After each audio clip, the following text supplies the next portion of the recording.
It must have been some imp of the perverse, or some sardonic pull from dark, hidden sources, which made me change my plans as I did. I had long before resolved to limit my observations to architecture alone, and I was even then hurrying towards the square in an effort to get quick transportation out of this festering city of death and decay, but the sight of old Zadok Allen set up new currents in my mind and made me slacken my pace uncertainly. I had been assured that the old man could do nothing but hint at wild, disjointed, and incredible legends, and I had been warned that the natives made it unsafe to be seen talking with him. Yet the thought of this aged witness to the town's decay, with memories going back to the early days of ships and factories, was a law that no amount of reason could make me resist.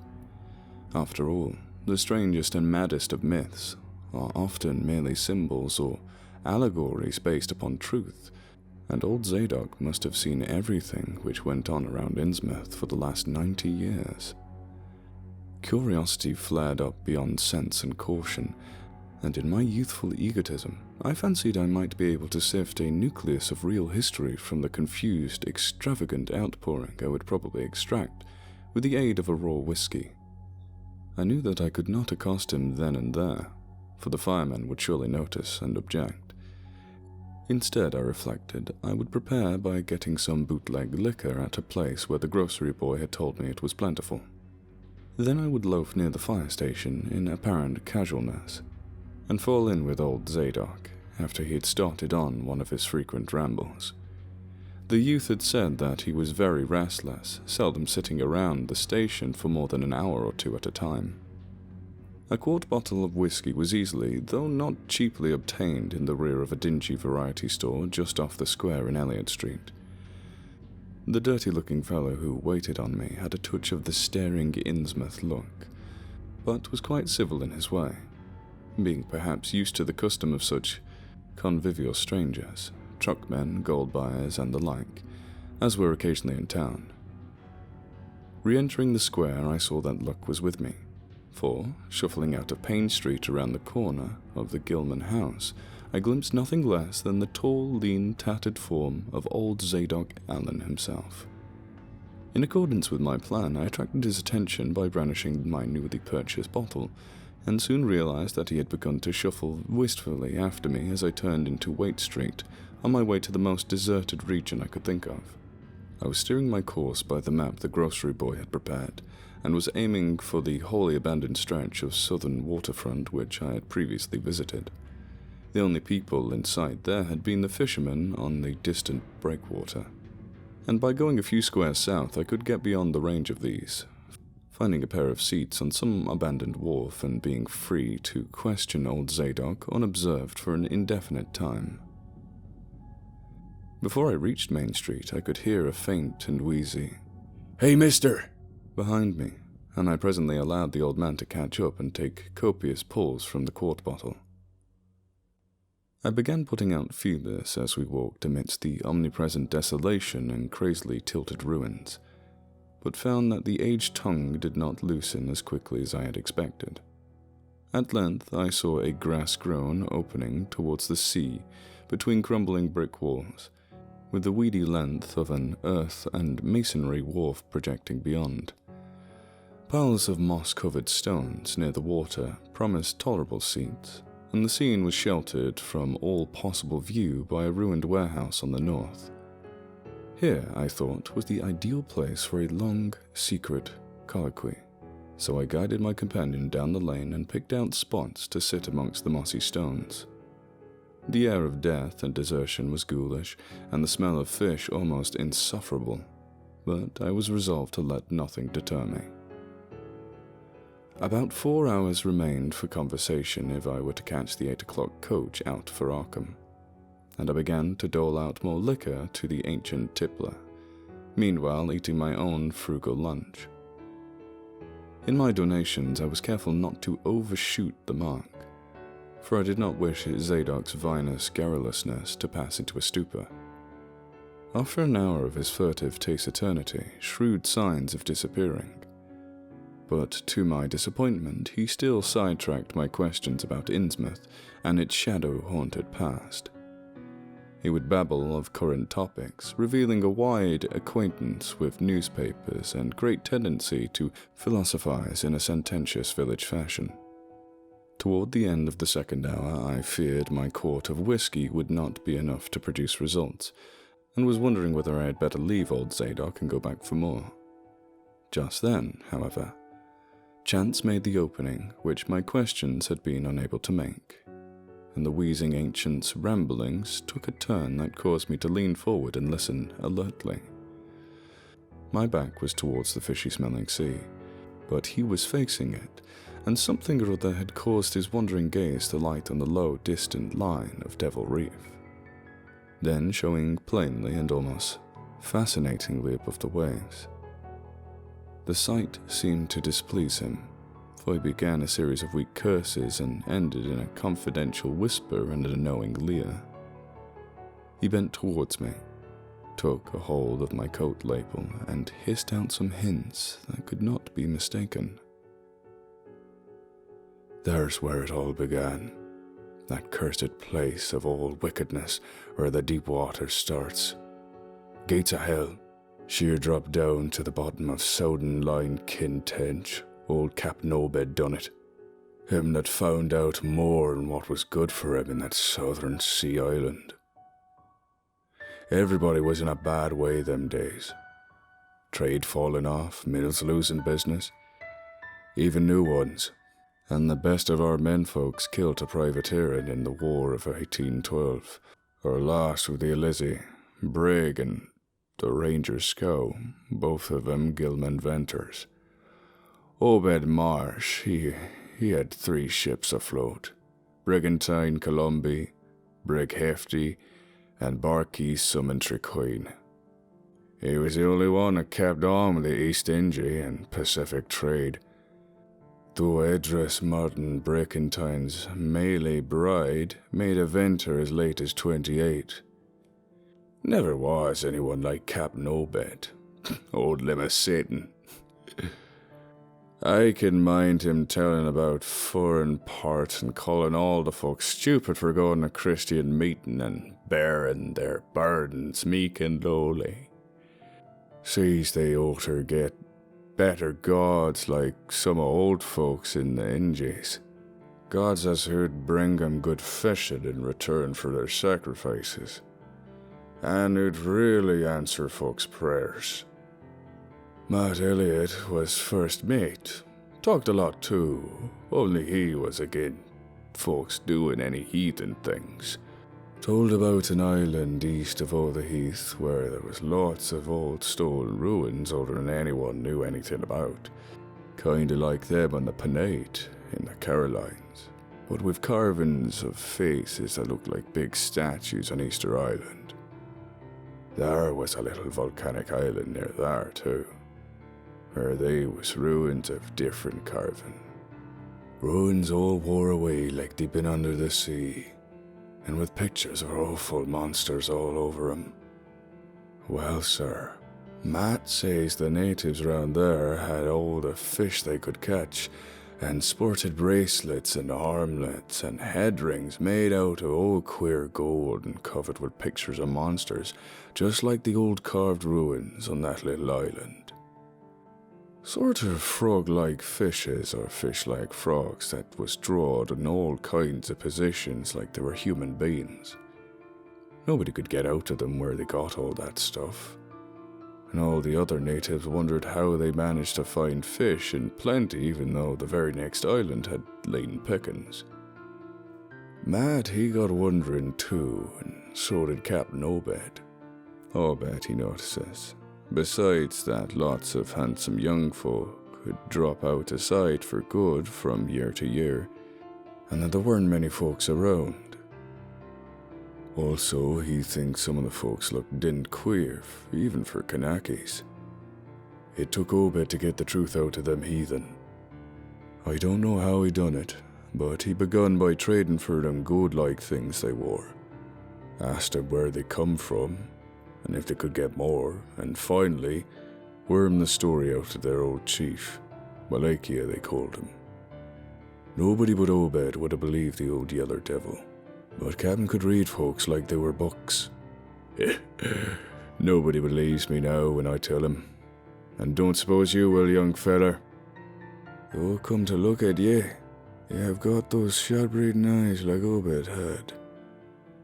The old man's whisper grew fainter, and I found myself shuddering at the terrible insincere portentousness of his intonation, even though I knew his tale could be nothing but drunken fantasy. Well, sir, Obed learnt things on this earth that most folks had never heard about, and wouldn't believe if they did. It seems that the Kanaki's was sacrificing heaps of their own young men and maidens to some kind of god that lived under the sea, and getting all kinds of favour in return. They met the things on that little islet with the queer ruins, and it seems them awful pictures of frogfish monsters was supposed to be pictures of these things. Maybe they was the kind of creatures that got that mermaid stories and such started. They had all kinds of cities on the bottom of the sea, and this island was heaved up from there. Seems they was some of the things alive in the stone buildings when the island come up to the surface. That's how the Kanaki's got wind they was down there. Made sign talk as soon as they got over being scared, and pierced up a bargain before long. Them things liked human sacrifices. Had 'em ages afore, but lost track of the upper world after a time. What they had done to victims ain't for me to say, and I guess Obed wasn't none too sharp about asking. But it was all right with the heathens, because they'd been having a hard time and was desperate about everything. They gave a certain number of young folks to the sea things twice every year. May Eve and Halloween Eve, regular as could. Also give some a carved knickknacks they made. What the things agreed to give in return was plenty of fish. They drove 'em up from the sea, and a few gold things now and then. Well, I says, the natives met the things on the little volcanic islet.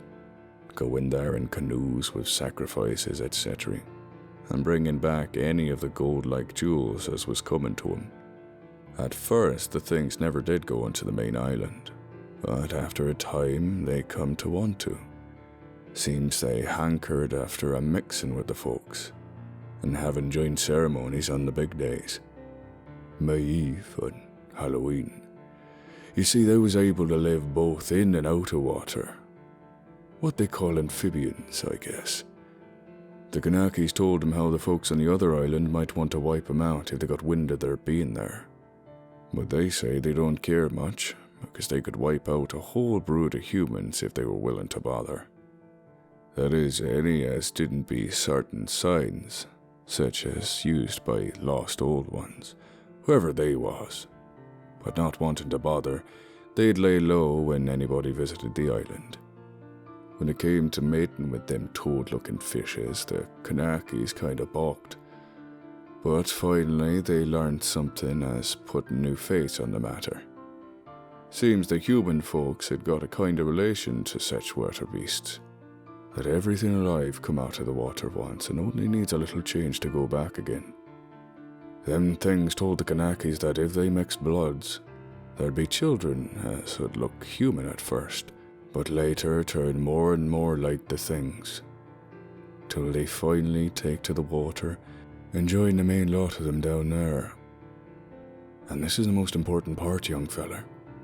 Them as turned to fish things and went under the water wouldn't die. Them things never died except when was killed violent.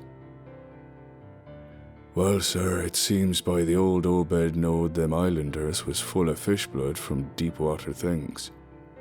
When they got old and began to show it, they was kept hidden until they felt like taking to the water and quitting the place. Some was more tech than others, and some never did quite change enough to take to the water, but mostly they turned out just the way the things said to them. Them as born more like the things changed early, but them as was nearly human sometimes stayed on the island till they was past 70, though they'd usually go down under for trial trips afore that. Folks as had took to the water generally come back a good deal to visit, So as a man would often be talking to his own 5 times great-grandfather who'd left dry land a couple 100 years or so before. Everybody got out to the idea of dying except in canoe wars with other islanders, or as sacrifices to the sea gods down below, or from snake bite, plague, or sharp galloping ailments, or something afore they could take to the water. But simply look forward to a kind of change that went a bit horrible after a while. They thought what they got was well worth all they had to give up, and I guess Obed kinda come to think the same thing himself when he chewed over old Wallakia's story a bit. Wallakia, though, was one of the few that hadn't got none of the fish blood, being of royal line that intermarried with royal lines of other islands. Wallakia showed Obed a lot of rites and incantations as had to do with the sea things, and let him see some of the folks in the village that had changed a lot from human shape. Somehow or other, though, he never would let them see the regular things from right out the water. In the end, he gave him a funny kind of thingamajig made out of lead or something, that he said would bring up the fish things from any place in the water where there might be nest of them. The idea was to drop it down with the right kind of prayers and such. Wallakia allowed as the things were scattered all over the world, so as anyone who looked about could find a nest and bring 'em up as they wanted. Matt, he didn't like this business at all. Wanted Obed should keep away from the island, but the captain was sharp for gain, and found he could get those gold-like things for so cheap it'd pay him to get a specialty of 'em. Things went on that way for years, and Obed got enough of that gold-like stuff to make him start the refinery in Waite's old run-down Fallen Mill. He didn't dast selling the pieces like they was, for folks would all the time be asking questions. All the same, his crews would get a piece and dispose of it now and then, even though they was swore to keep it quiet, and he let his womenfolk wear some of the pieces as was more human-like than most. Well, come about 38, when I was about 7 years old, Obed he found the island people all wiped out between the villages. Seemed the other islanders got wind of what was going on and took matters into their own hands. Suppose they had, after all. Them old magic signs as the sea things says they was only things that they are feared of. No telling what any of them Kanakis will chance get a hold of when the sea bottom throws up some island with rooms older than the deluge. Pious cusses they was. They didn't leave nothing standing on either main island or little volcanic island, except what parts of the ruins was too big to knock down. In some places they was little stones strewed about like charms, with some of them looking like what you call swastika nowadays. Probably them was the old ones' signs. Folks all wiped out, no trace of no gold-like things, and none of the nearby Kanakis had breathed a word about the matter. Wouldn't even admit there'd been any people on that island. That naturally hit Obed hard, seeing as normal trade was doing very poor. It hit the whole of Innsmouth too. Because in seafaring days, what profited the master of the ship generally profited the crew proportionate. Most of the folk around the town took the hard times kinda sheep-like and resigned, but they was in bad shape because of the fishing was petering out, and the mills wasn't doing none too well either. Then's the time Obed had begun cursing at the folks for being dull sheep and praying to a Christian haven, as didn't help him none.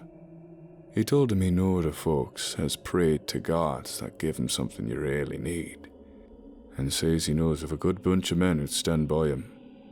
You could maybe get a hold of certain powers, as it'd bring plenty of fish and quite a bit of gold. Of course them as served on the Summitry Queen, as see the islands, know what he meant, and went none too anxious to get close to see things like they'd heard tell on. But them as didn't know what 'twas all about got kinda swayed by what Obed had said. They begun to ask him what he could do to send him on our way as to faith to bring him results. Here the old man faltered, mumbled and lapsed into a moody and apprehensive silence, glancing nervously over his shoulder, then turning back to stare fascinatedly at the distant black reef. When I spoke to him, he did not answer, so I knew I'd have to let him finish the bottle. The insane yarn I was hearing interested me profoundly, for I fancied there was contained within a sort of crude allegory based upon the strangeness of Innsmouth, and elaborated by an imagination at once creative and full of scraps of exotic legend. Not for a moment did I believe that the tale really had any substantial foundation, but nonetheless the account held a hint of genuine terror, if only because it brought in reference to the strange jewels, clearly akin to the malign tiara I had seen at Newburyport. Perhaps the ornaments had, after all, come from strange islands, and possibly the wild stories were lies of a bygone Obed himself, rather than this antique toper. I handed Zadok the bottle, and he drained it to the last drop. It was curious how he could stand so much whiskey, for not even a trace of thickness had come to his high, wheezy voice. He licked the nose of the bottle and slipped it into his pocket, then, beginning to nod and whisper softly to himself, I began to catch any particular words he might utter, and thought I saw a sardonic smile behind the stained bushy whiskers.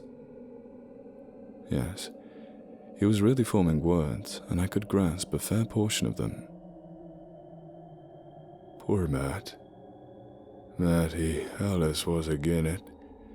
Tried to line up folks on his side, and had long talks with the preachers. No use.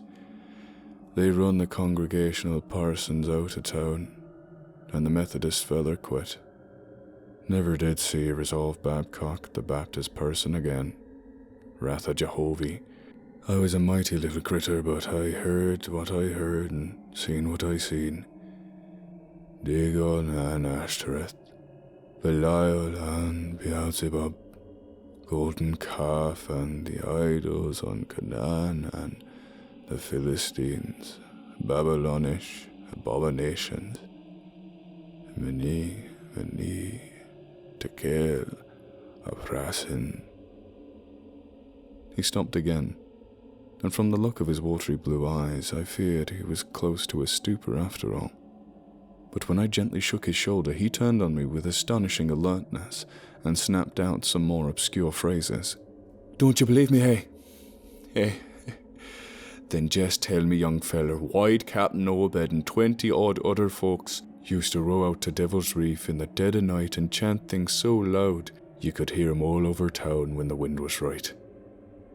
Tell me that, hey? And tell me why Obed and all is dropping heavy things down into the deep water to the side of the reef where the bottom shoots down like a cliff lower than you kin sound. Tell me what he'd done with the funny-shaped lead thingamajig as Wallachia had gave him.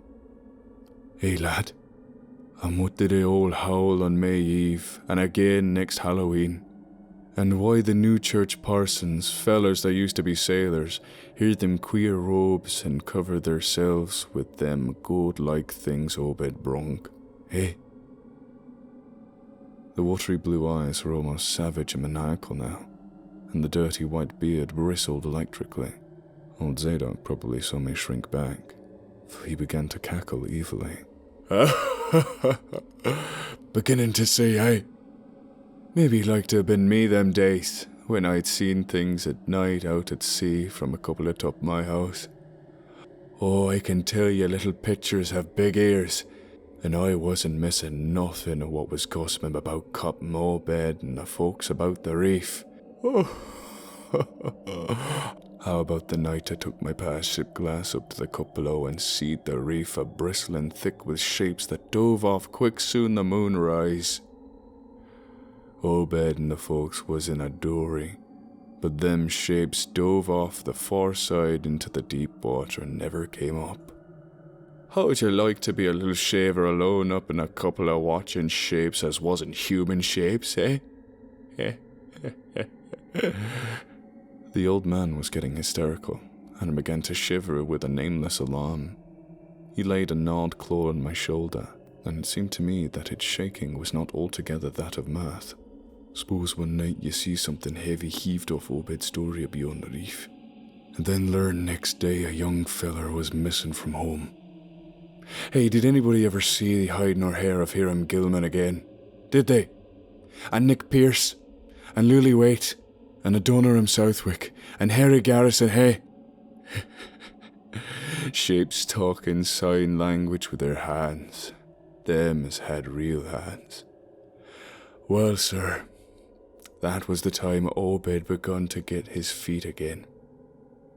Folks see his 3 daughters are wearing gold-like things as nobody's ever seen 'em before, and smoke started coming out of the refinery chimney. Other folks was proposing too. Fish begun swarm into the harbour fit to kill, and heaven knows what size cargoes we begun to ship out to Newryport and Arkham and Boston. 'Twas then Obed got the Old Branch Railroad put through. Some Kingsport fishermen heard about the catch and come up the sloops, but they was all lost. Nobody ever seen 'em again. And just then our folk organised the Esoteric Order of Dagon and bought Masoic Hall off in Cavalry Commandery for it.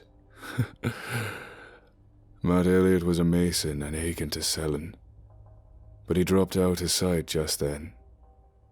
Remember, I ain't saying Obed was sitting having things just like they was on that Kanaki Isle. I don't think he aimed at first to do no mixing, nor raise no young'uns to take to the water and turn to fishes with eternal life.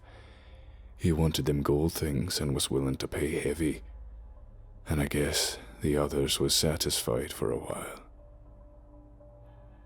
Come in 46, the town done some looking and think for itself. Too many folks missing, too much wild preaching and meeting on Sunday, too much talk about the reef. I guess I done a bit by telling Selectman Mowry what I'd seen at the Buffalo. There was a party one night, as followed Obed's crowd, out to the reef, and I heard shots betwixt the dories. Next day, Obed and 32 others were in gaol, with everybody wondering just what was afoot, and just what charge him could get to Holt. God, if anybody had looked ahead. A couple of weeks later, when nothing had been thrown to the sea through that long. Zadok was showing signs of fright and exhaustion, and I let him keep silence for a while, though glancing apprehensively at my watch. The tide had turned and was coming in now, and the sound of the waves seemed to arouse him. I was glad for that tide, for at high water the fishy smell might not be so bad. Again I strained to catch his whispers. That awful night, I seed 'em. I was up in the cupola, hordes of 'em, swarms of 'em all over the reef and swimming up the harbour to meet the man you say. God, what happened in the streets of Innsmouth that night? They rattled our door, but Pa wouldn't open. Then he clumb out the kitchen, went to his musket to find Selectman Mowry and see what he could do. Moans of the dead and the dying, shots and screams, shouting an old square and town square and New Church Green, gaol throat open, proclamation, treason, called it the plague when the folks come in and found half our people missing. Nobody left but them as you join in with Obed and them things or else keep quiet. Never heard of my pa no more. The old man was panting and perspiring profusely. His grip on my shoulder tightened. Everything cleaned up in the morning. But they was traces. Obed, he kinda take charge of things, saying it was going to change. Others will worship with us at meeting time. And certain houses, he's got to entertain guests. They want to mix like they done with the Kanakis, and he for one didn't feel bound to stop 'em.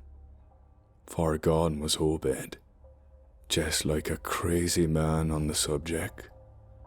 He says they brought us fish and treasure, and should have what they hankered after. Nothing was to be different on the outside. Only we was to keep shy of strangers if we know what was good for us.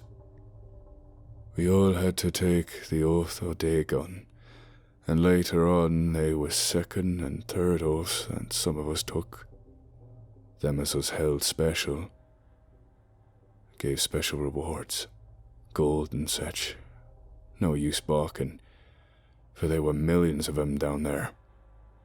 They'd rather not rise and start wiping out humankind, but if they was given away and forced to, they could do a lot towards just that.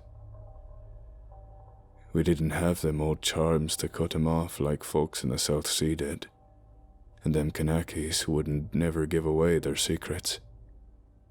Healed up enough sacrifices and savage knickknacks and harbourage in the town that they wanted, and they'd let well enough alone. Wouldn't bother no strangers as might bear tales outside, that is, without they got prying. Nolan, the brand of the faithful, mother of Dagon, and the child should never die, but go back to the mother Hydra and father Dagon, what we all come from, Unkt. La, Cthulhu, Vertagen, Fungloi, Makanofo, Cthulhu, Rulia, Waganaki, Vertagen. Old Zadok was fast lasping into stark raving, and I held my breath. Poor old soul. To what pitiful depths of hallucination had his liquor, plus his hatred for the decay, alienage, and disease around him brought that fertile, imaginative brain? He began to moan now, and the tears were coursing down his channeled cheeks into the depths of his beard. God, what I seen since I was 15-year-old. Mane to help a prasin. The folks as was missing, and them as killed themselves. Them as told things of Arkham or Ipswich or such places was all called crazy like you're calling me right now, but God, what I seen. They killed me long ago for what I know. Only I took the first and second oaths of Dagon off in Obed. So was perfected unless a jury of them proved I told things knowing and deliberate. But I wouldn't take the third oath. I died rather than take that. It got worse around Civil War time, when children born second 46 begun to grow, some ran that is. I was afeard. Never did no prying after that awful night. Never seen one of them. Closer to all my life. That is, never no full-blooded one. I went to war, and if I had guts or sense, I'd never come back, but settle away from here. But folks wrote me things weren't so bad. What I suppose was because government draftmen was in town after 63. Or they never stopped swimming in and out of the river from the cursed reef of Satan, and more attic winders got boarded up, and more noises was heard in houses that wasn't supposed to have anyone in them. Folks outside have their stories about us.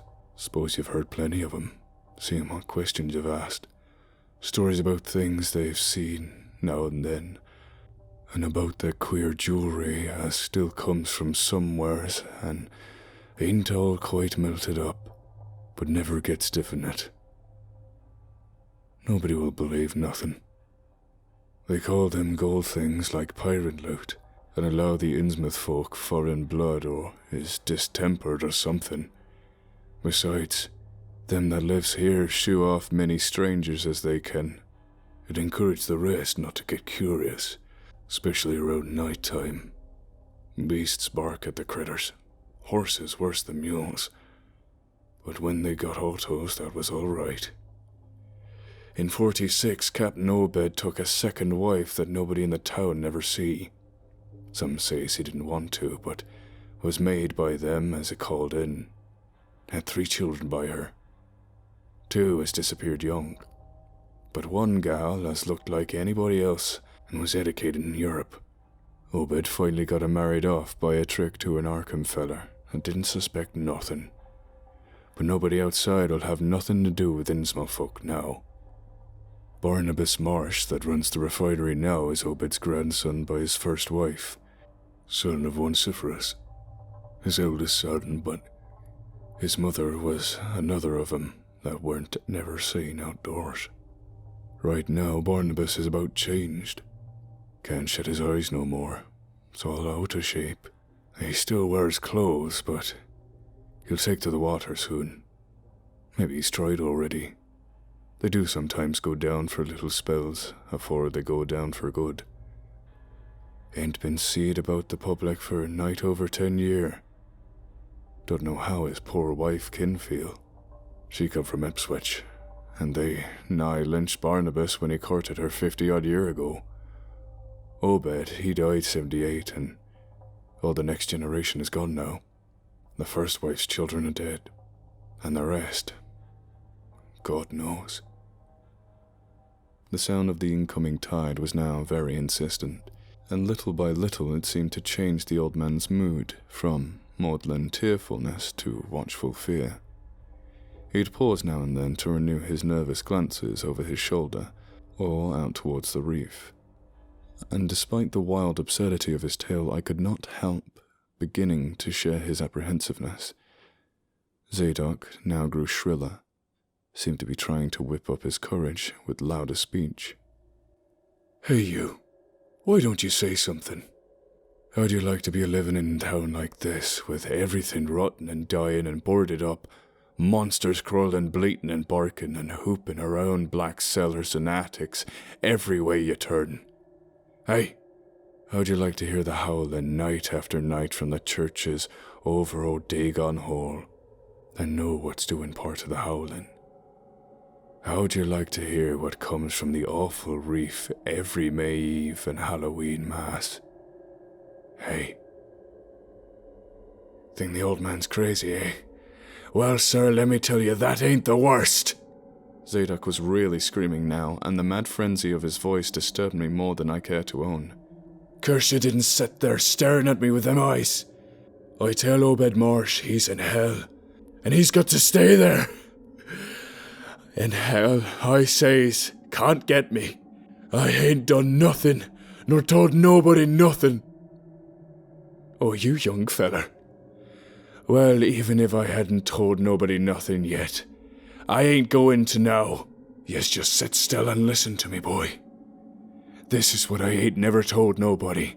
I says I don't go prying after the night, but I found things about just the same. You want to know what the real horror is, hey? Well, it's this. It ain't what them fish devils has done, but what they're gonna do. They're bringing things up about where they come from to town. Been doing it for years, and slacking up lately. Them houses north of the river, betwixt the water and Main Street, is full of 'em. Them devils and what they brung. And when they get ready, I say, when they get. Ever hear tell of Shoggoth? Hey, did you hear me? I tell you, I know what brings them be. I seen him one night when... The hideous suddenness of the inhuman frightfulness of the old man's shriek almost made me faint. His eyes, looking past me toward the malodorous sea, were positively starting from his head. While his face was a mask of fear worthy of a Greek tragedy, his bony claw dug monstrously into my shoulder, and he made no motion as I turned my head to look at whatever he had glimpsed. There was nothing that I could see, only the coming tide, with perhaps one set of ripples more local than the long-flung line of breakers. But now Zadok was shaking me, and I turned back to watch the melting of that fear-frozen face into chaos of twitching eyelids and mumbling gums. Presently his voice came back, albeit a trembling whisper. "Get out of here. Get out of here, they've seen us. Get out of here for your life. Don't wait for nothing. They know now. Run for it, quick, out of this town." Another heavy wave dashed against the loosening masonry of the bygone wharf, and changed the mad ancient whisper to another inhuman and blood-curdling scream. Before I could recover my scattered wits, he had relaxed his clutch on my shoulder and dashed wildly inland towards the street, reeling northward around the ruined warehouse wall. I glanced back at the sea, but there was nothing there. And when I reached Water Street and looked along it towards the north, there was no remaining trace of Zadok Allen.